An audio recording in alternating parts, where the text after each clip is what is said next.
Good morning to all of you.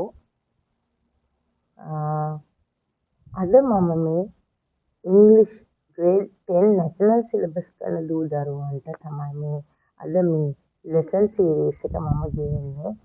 වෙන කිසියම් හෝ පුද්ගලෙක් මේකට සම්බන්ධ වෙනවා නම් ඒ සියලු දෙනාම මම ආදරයෙන් පිළිගන්නවා මගේ channel එකට. හරි. විශේෂ දෙයක් තියෙනවා මට ඔයාලට කියන්න. ගොඩාක් ගුරුවරු මේ ඉංග්‍රීසි උගන්වන්නේ එක්ස්ප්ලනේෂන්ස් ඒ කියන්නේ විස්තර කිරීම කරන්නේ සිංහලෙන්. ඒ මොකද දුව දරුවන්ට ටිකක් ඉංග්‍රීසි භාෂාවට ගොඩක් අය අකමැත්තක් තියෙනවා.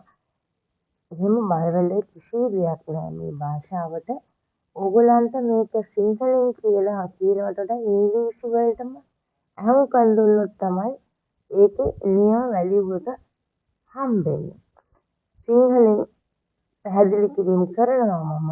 ඒ වගේම හරිම සිම්පල් ඉංග්‍රීසි වලින් තමයි මම ගොඩක් වෙලාවට කියන්නේ. ඉතින් ඔයාලට සිංහලෙන් සහ ඉංග්‍රීසියෙන් දෙවිදිහෙම මම පැහැදිලි කිරීම කරනවා. හරි. අද ඔයාලට තියෙන්නේ මම මුලින් ඉඳන්ම ඔයාලගේ පාඩම් මාලාව ගෙනියනවා. අද ෆස්ට් ලෙසන් එක. today's lesson people. people ගැන තමයි පුතාලට තියෙන්නේ අද ලෙසන් එක. මේ ලෙසන් එක පුරාවටම තියෙන්නේ මේ මිනිස්සුන්ගේ බොඩි ෆීචර්ස් ගැන තමයි ස්පෙෂලි මේකේ දකින්න ලැබෙන්නේ බොඩි ෆීචර්ස් ඒ වගේම ක්වොලිටීස් ගැන කතා කරලා මේ ලෙසන් එක පුරාවටම තියෙන ඒවා සම්බන්ධව. හරි. මුලින්ම ඔයාලට තියෙනවා රෝල් ප්ලේ එකක්. what is a role play? role play එකක් කියන්නේ මොකක්ද? role play is a type of a small conversation එකක්. මෙතන තියෙන්නේ a drama, a kind of a small drama. පොඩි ඩ්‍රාමා එකක් තමයි මේක තියෙන්නේ.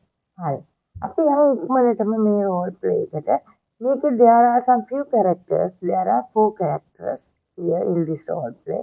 Uncle Angelo, Mithini, Ishini and Mr. Ravi Ranjan.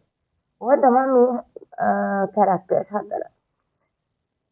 තව දෙයක් මම ඕගොල්ලන්ගෙන් ඉල්ලනවා. ඕගොල්ලෝ මොබයිල් ෆෝන්ස් ගොඩක් අය යූස් කරනවා කියලා මම දන්නවා.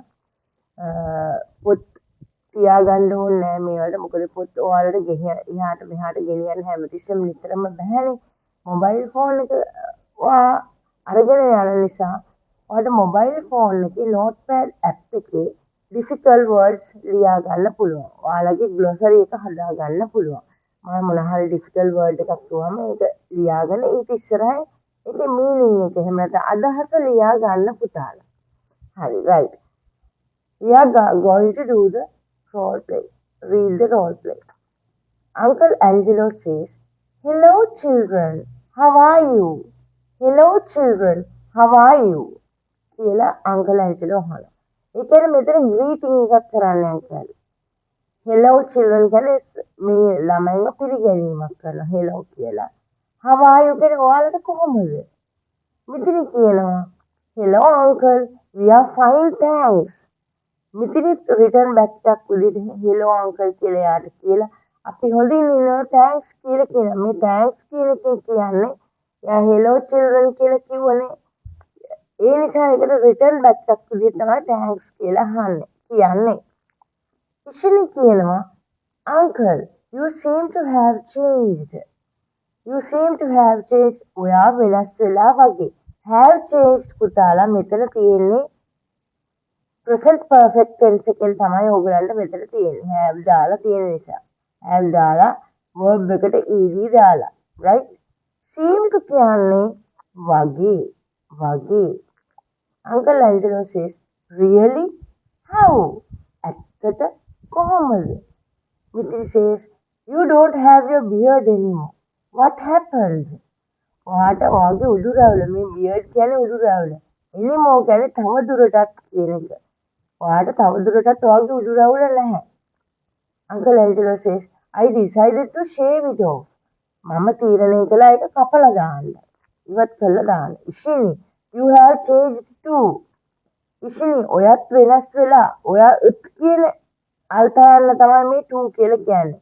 මේකට තව also කියලා දාන්න පුළුවන්. නමුත් also අපි use කරන්නේ in the middle of the sentence, right? to කියන එක දාන්නේ සාමාන්‍යයෙන් at the end of the sentence, right? You now have long, wavy hair. It looks very nice. ඔයාට දැන් තියෙනවා දිග wavy hair එකක්. ඒක හරිම ලස්සනයි. ඊළඟට next one ඉෂිනි කියනවා thank you uncle but I like straight hair like Mithini's. ස්තුතියි uncle නමුත් මම කැමති මිතිනිට වගේ තියෙන straight hair එකකට කියලා. මිතිනි කියනවා but I don't like my hair. නමුත් මම මගේ කොල්ලෙට කැමති නෑ. Wish I had wavy hair like yours. මට ඔයා වගේ wavy hair එකක් තිබුණා නම් කියලා එයා හරි සතුටින් කියනවා නේද? Uncle Angelo says, why not Mithini? ඇයි නැත්තේ Mithini? You have beautiful straight black hair. ඔයාට ලස්සන කෙලින් ඒ කියන්නේ අර straight hair එකක් තියෙන black hair එකක්. Within brackets තියෙනවා Mithini picks up a photograph from the coffee table. ඒක coffee table එකේ ඉඳලා Mithini photograph එකක් ගන්නවා. Mithini ඊට පස්සේ අහනවා ඒ ගමන් who is this gentleman uncle? කවුද මේ මහත්මයා uncle? uncle කියනවා he is my new boss Mr. Ravi Ranjan. ඔහු මගේ අලුත් යාළුවා. Mr. අලුත් boss. sorry. ඔහු මගේ අලුත් boss. ඔහුගේ නම Ravi Ranjan. Mithini කියනවා he is very tall and fair in complexion. Isn't he? ඔහු හරිම උසයි සහ fair in complexion කියන්නේ ස්කින් එක ගැන තමයි මේ fair in complexion එක ගැන කියන්නේ ස්කින් එක ගැන. ඔහුගේ හැම හරිම ලස්සන සමක් ඔහුට තියෙන්නේ. බෝයි කෙනෙක්ට නම් අපි කියනවා හැන්සම් කියලා, ගර්ල් කෙනෙක්ට නම් නැත්නම් ෆෙමිනින් නම් අපි කියනවා බියුටිෆුල් කියලා. ඒ දෙක මික්ස් කරගන්න එපා. එහෙම නැද්ද isn't he? ඔහු එහෙම නැද්ද කියලා අහනවා. Uncle Angelo says, yes, he is about 180 centimeters in height. ඔහුගේ උස සෙන්ටිමීටර් 180ක් විතර වෙනවා. පමණ වෙනවා. about දාන්නේ ඒකයි.